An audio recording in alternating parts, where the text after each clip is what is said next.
Yeah, very sad day. I didn't know him overly well, but I knew quite a lot of people who did know him very well.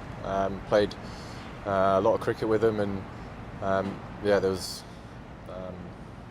the same thing kept on coming up pretty much, which was just he was an absolute belter of a bloke. So yeah, it's always a sad time when you hear news like that. Yeah, it's yeah, not nice to hear. And he was around in Perth, and he spoke to the Lions. I think maybe Potts and Beckham were around there, so pretty close to home. Yeah, I think, and that's sort of, you know, when news like that gets you, and then it hits you a bit harder. Like even, you know, just last week he was there chatting with the Lions who were out here. He was at the game last week, and yeah, you know, talking to people and sharing, you know, going into quite a lot of detail about his life and opening up quite a lot. So yeah, it was yeah, sort of hits you a bit harder, I think, when you realise that it was only a week ago where he was doing those kind of things. And on to cricket matters, obviously you named the team yesterday. Will Jack's back, their first test in nearly 3 years. Can you just talk us through the planning there and the idea of adding Will to the team? Yeah, I think coming here, knowing the first two games, obviously are going to be at Perth, and the day-night game here at the Gabba. You try and leave yourself as much time as you can to think about you know, different, you know, sort of angles you try and come up with an 11. And we tried to look at how we thought spin was going to be used, and there was a bit of a tactile element to it, and obviously Jaxie's, you know, ability with the bat to have that down the order for us is as useful as well. So yeah, look, if it ever comes down to picking our best and number one spinner, you know, selection will go either way. Have you given any thought to who you might be walking out and tossing the coin with yet? It's not entirely clear. I don't know. Neither do we. No. And just finally, could you to get us up to speed with Mark Wood, obviously not able to play this week, but still around the group, are you expecting him to sort of be able to settle things down and play a role, and he'll be presumably pretty desperate to leave his mark on this series one way or the other?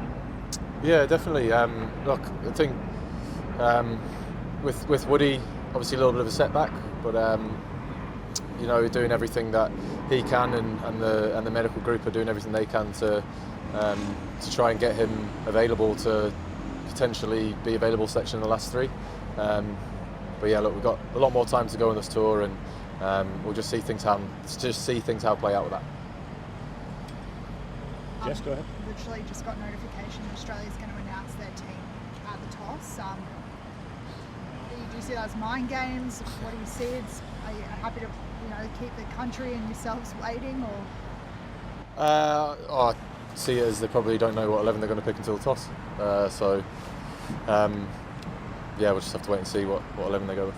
If Cummins is there, however, he's world-class player, not just their leader as well, but they'll get that boost, won't they, to have their captain back? Yeah, look, Pat's awesome. Has been for a very, very long time. He's you know, done great things. Not only as a player, but he's been great since he's been given the responsibility of being captain for Australia. So yeah, whatever 11 they go with, if Pat's there, if Pat's not, we'll still be going in there to try and get the win this week. There's been some criticism of yourself and some teammates not wearing helmets on e-scooters around Brisbane. Do you acknowledge that that was the right thing to do? Next time we're on a scooter, we will wear helmets.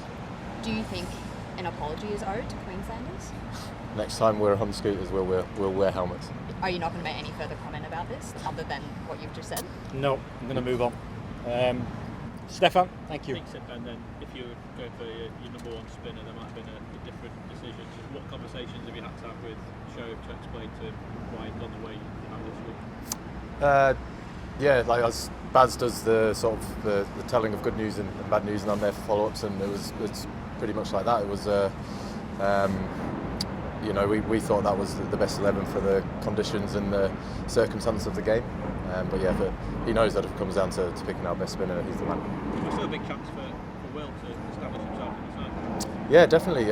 Like, since coming into the squad in Pakistan and obviously starting off very, very well, you know, he's turned himself into a cricketer that I always thought he could be. You know, he's incredibly talented, and I think he's gone from strength to strength from, what was that, 2.5, 3 years ago since Pakistan tour. So look, he's been playing so well in the nets and the time he's been, you know, out here training.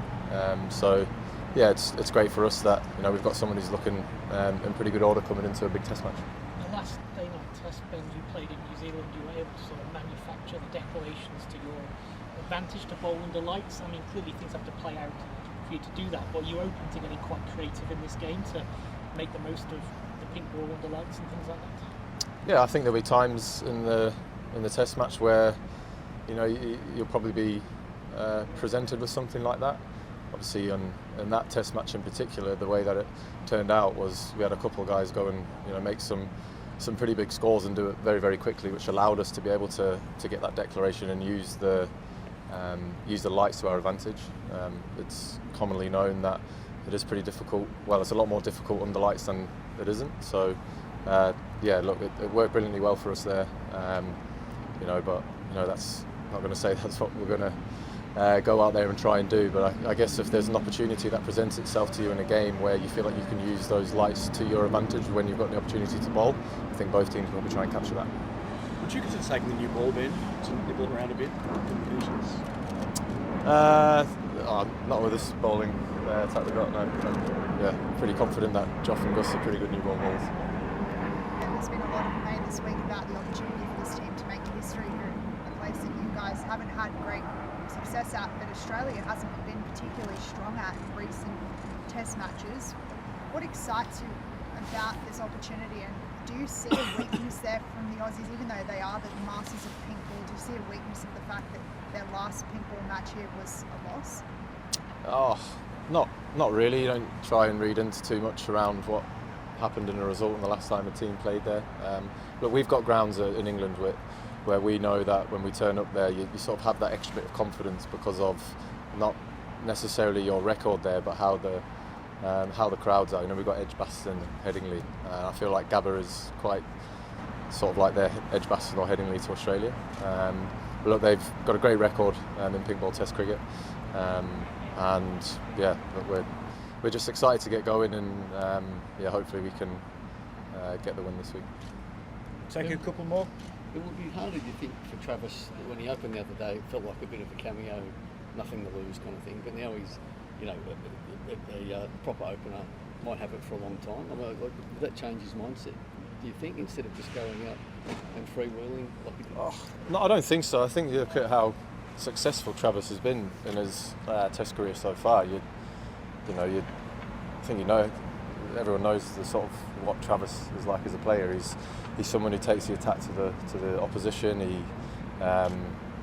He goes about his business in a way that wasn't too dissimilar to that knock in Perth. Obviously, it was probably Travis Head on steroids last week, to be honest. But look, no, he's been a great player for a long time for Australia, and the way that he goes about it is his way of, I guess, giving the best account of himself and being successful out there for his team.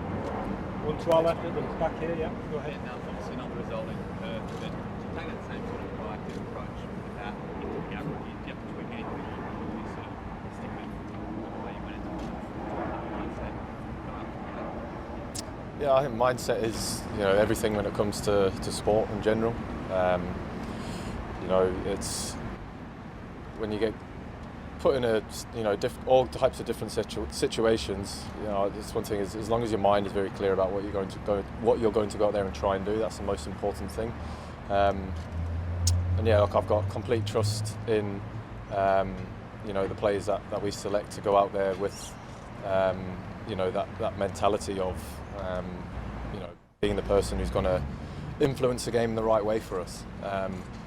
And sometimes that doesn't always work out that way. But look, as I said, you've heard it from a couple of us. We addressed last week. We assessed certain moments in that game, and we've definitely taken some lessons from last week. So yeah, it's a chance for us this week to do what we want to do, which is to come here and win the Ashes. And last one up to our right here. Yeah, go ahead. Hi Ben. Like in Perth, you had a collapse in second innings, which didn't give your bowlers enough time to rest. Have there been talks about, with Mark put down already, like to, rotate the bowlers in the manner, or any strategies, to give them more time to rest and then come back, boom into the innings? Like, have there been any talks about that? Not particularly. I think I do both. I bat and I bowl, and you could always do with more time off your feet than heading back out there. But yeah, when things like that transpire, you don't moan, you don't complain. That's part of the job as being fit. And if you have bowled and then you end up having to be back out there sooner than what you thought, put your boots back on, get back out there, and try and win a game for your country, which is what we tried to do last week. Although it happened quite quickly. But yeah, we're all fit, and yeah, if we're tired, no one really cares if you're tired. So yeah, you just got to put your boots back out there and crack on with the job at task. And how does that do